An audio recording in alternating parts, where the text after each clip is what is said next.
Bonjour à toutes et à tous et bienvenue dans You Speak Français. Je suis ravie de vous retrouver pour une nouvelle dictée, cette fois-ci une dictée niveau B2, donc intermédiaire supérieur. Okay? Même règle que d'habitude, donc une fois je vais lire chaque phrase lentement et à la fin je ferai une répétition au complet du texte et je vous laisserai une minute pour vous corriger et ensuite on corrigera le texte ensemble. Ok, donc si vous êtes prêts, prenez un papier, un crayon et on y va. C'est parti. La semaine dernière, virgule, la semaine dernière, virgule, la semaine dernière, virgule, j'ai lu un article préoccupant. J'ai lu un article préoccupant sur le chômage dans notre région. Point. J'ai lu un article préoccupant sur le chômage dans notre région. Point. La semaine dernière, virgule, j'ai lu un article préoccupant sur le chômage dans notre région. Point. Il parlait d'une grande usine. Il parlait d'une grande usine.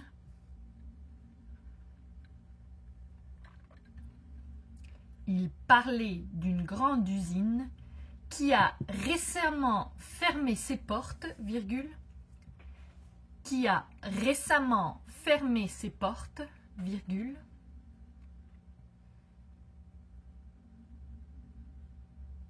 il parlait d'une grande usine qui a récemment fermé ses portes, virgule, entraînant le licenciement de plusieurs centaines d'employés, point. Entraînant le licenciement de plusieurs centaines d'employés. Point. Entraînant le licenciement de plusieurs centaines d'employés. Point. Cette situation a provoqué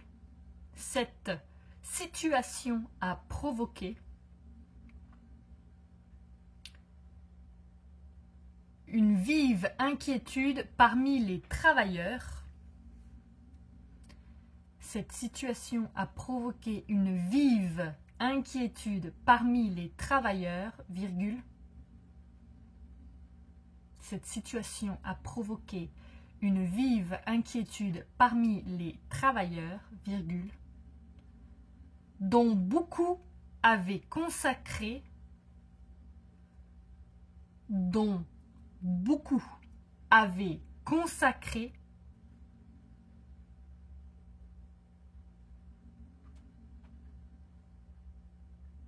des années de leur vie à cette entreprise.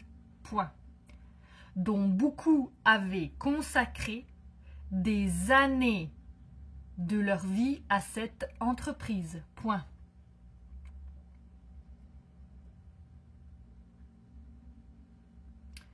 Dont beaucoup avaient consacré des années de leur vie à cette entreprise. Point. Pour faire face à cette crise, virgule, pour faire face à cette crise, virgule,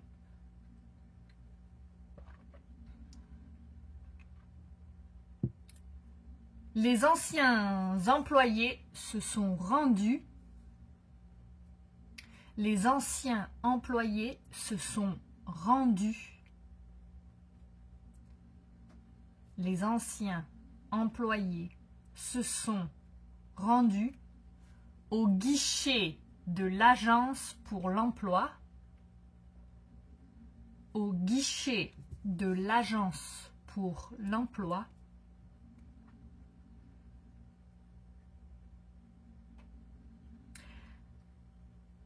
afin de s'inscrire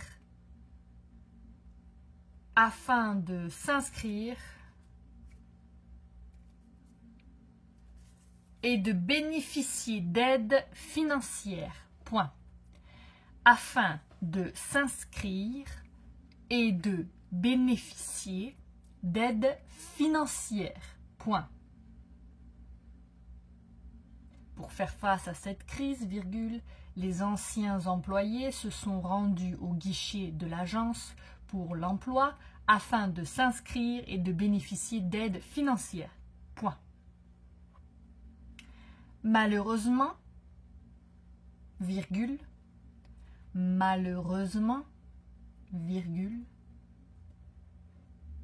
les files d'attente étaient interminables.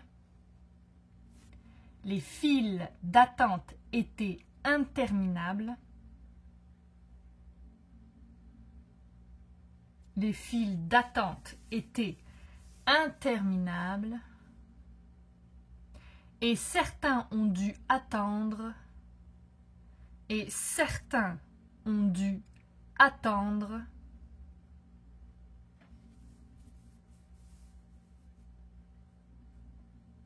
Malheureusement, les files d'attente étaient interminables et certains ont dû attendre des heures avant de pouvoir déposer leur dossier.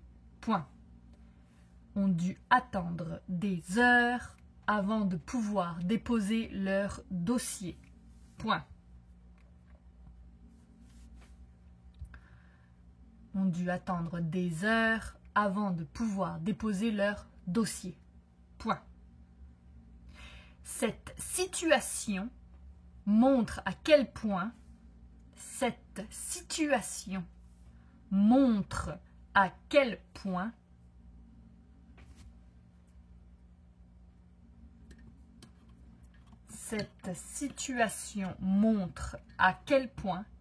il est important de soutenir les secteurs industriels. Il est important de soutenir les secteurs industriels. Il est important de soutenir les secteurs industriels et de développer des programmes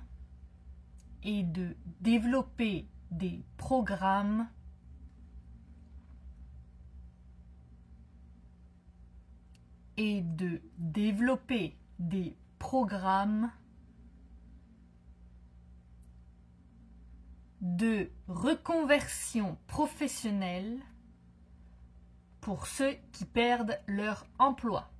Point. Des programmes de reconversion professionnelle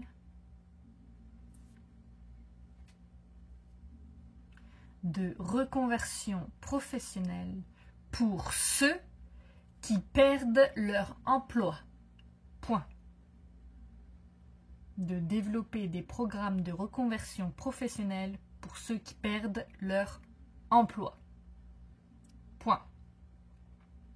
Je vais relire au complet le texte avant de vous laisser la petite pause d'1 minute. Ok? Alors, c'est parti. La semaine dernière, j'ai lu un article préoccupant sur le chômage dans notre région. Point.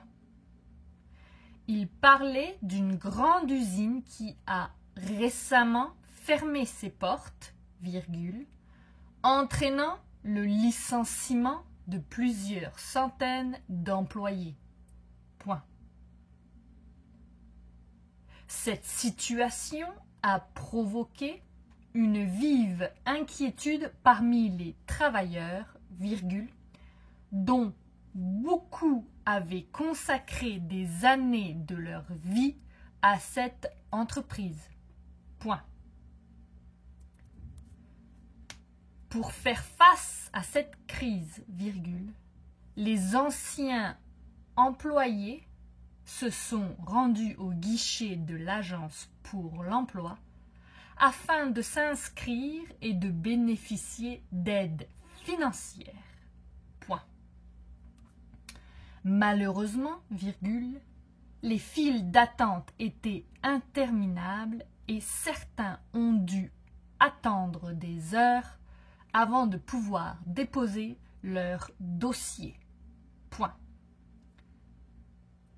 Cette situation montre à quel point il est important de soutenir les secteurs industriels et de développer des programmes de reconversion professionnelle pour ceux qui perdent leur emploi. Point. Final. Ok.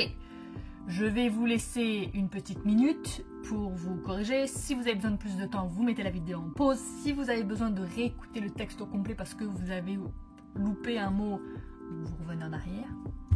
Sinon, je vous vois dans une petite minute et on regarde la correction ensemble. A tout de suite.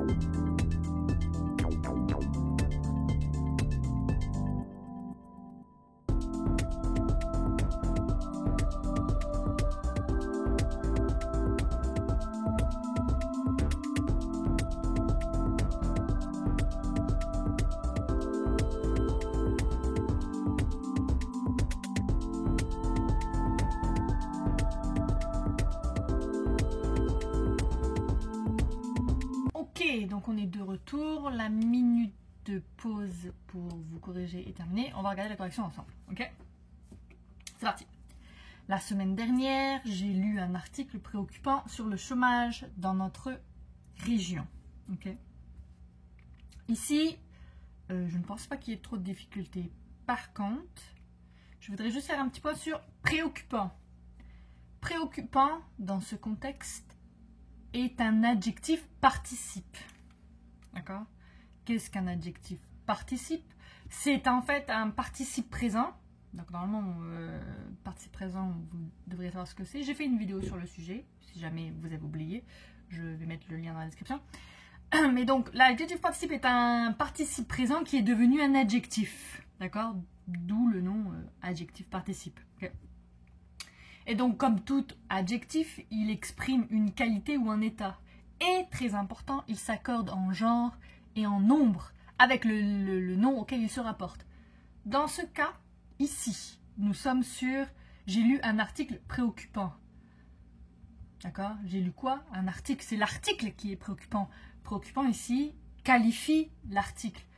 Donc, préoccupant parce que c'est masculin, un article. Mais si j'avais dit, par exemple, « j'ai lu une nouvelle », j'aurais dû dire « j'ai lu une nouvelle préoccupante ».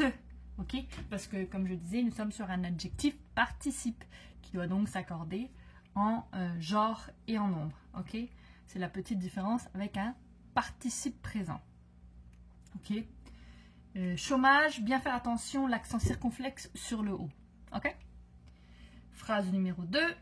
Il parlait d'une grande usine qui a récemment fermé ses portes, virgule, entraînant le licenciement de plusieurs centaines d'employés. Point. Ici, récemment, d'accord, so recently, la prononciation, je l'ai déjà mentionné dans une précédente vidéo de dictée, quand un E est suivi d'un double M terminant par ment, on ne dit pas récemment, on dit récemment. Ok, la prononciation change. C'est la même chose pour le mot évidemment, qui s'écrit évidemment, mais qui se prononce évidemment. D'accord? Entraînant, ici, dans ce cas, l'inverse de préoccupant juste avant, entraînant ici est un participe présent. D'accord? Le participe présent, pour rappel, lui ne s'accorde pas, il est invariable, c'est-à-dire qu'il ne s'accorde pas en genre et en nombre. D'accord? Donc, le participe présent, c'est une forme verbale à un mode impersonnel. Ok? Petite aparté technique, mais à se souvenir. Et donc, tout simplement pour savoir si vous avez affaire à un adjectif participe ou un participe présent, vous pouvez vous demander, parce que la terminaison est identique dans certains cas, vous pouvez vous demander s'il y a un complément d'objet direct ou indirect. qui suit le mot. En l'occurrence, dans le cas d'un prénom, oui. D'accord? Donc c'est ça. Ici, il s'agit d'un participe présent. Ok. On continue. Licenciement est un bon mot à connaître. Licenciement, d'accord? Le verbe qui vient aussi avec, c'est licencier. Vous pouvez aussi dire renvoyer. Licencier, renvoyer, deux synonymes. D'accord? Phrase suivante. Cette situation a provoqué une vive inquiétude parmi les travailleurs, virgule, dont beaucoup avaient consacré des années de leur vie à cette entreprise. Point. Ici, faire attention, parmi, d'accord? Peut-être que vous n'avez pas fait la faute. Si vous n'avez pas fait la faute, c'est très bien. Par contre, il est vrai que de nombreux Français font la faute, et même, je dois avouer, ça m'est probablement déjà arrivé, de mettre un S à parmi. Il n'y a pas de S à parmi. Tout simplement, on a tendance de mettre un S parce qu'on confond avec hormis, le mot hormis, d'accord?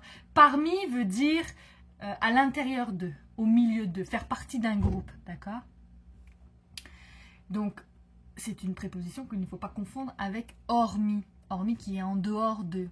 Hormis, pour la petite information, hormis est construit de hors, mi qui est le participe passé du verbe mettre. Hors de mettre, so, hormis, d'accord? Donc en dehors, d'accord? C'est une raison pour laquelle parfois elles sont souvent confondues. Mais parmi n'a pas de S, donc voilà. Juste si vous voyez un jour parmi avec un S, c'est une erreur. Ok? Il n'y a pas de S. Dont beaucoup avaient consacré des années de leur vie à cette entreprise. Ok? Dont ici, pronom relatif. Dont, pourquoi est-ce que c'est dont? Parce que vous avez beaucoup de. D'accord? Pour rappel, le dont est un pronom relatif quand il y a la préposition de qu'on utilise. Ok? On continue. Pour faire face à cette crise, virgule, les anciens employés se sont rendus au guichet de l'agence pour l'emploi afin de s'inscrire et de bénéficier d'aides financières. Ok. Je pense que là, ça devrait être correct. Continue. Malheureusement, virgule, les files d'attente étaient interminables et certains ont dû attendre des heures avant de pouvoir déposer leur dossier. Ici aussi, je pense que ça devrait être correct. Ok. Je pense pas qu'il y ait de grosses difficultés pour le niveau B2 en tout cas. Dernière phrase. Cette situation montre à quel point il est important de soutenir les secteurs industriels et de développer des programmes de reconversion professionnelle pour ceux qui perdent leur emploi. Okay. Ceux ici, pronom démonstratif. Ceux qui évitent tout simplement de répéter les travailleurs, d'accord? Ceux remplacent les travailleurs ici. C'est pour éviter de la répétition. Ok? Donc voilà, c'est tout pour cette petite dictée niveau B2. Si vous avez des questions dans les commentaires, dites-moi aussi le nombre de fautes que vous avez faites. Si vous n'avez pas fait, dites-le moi aussi, ça c'est génial. Et puis sinon, je vous dis à très bientôt pour de prochaines dictées et autres exercices pour pratiquer votre français. Ok? À très bientôt!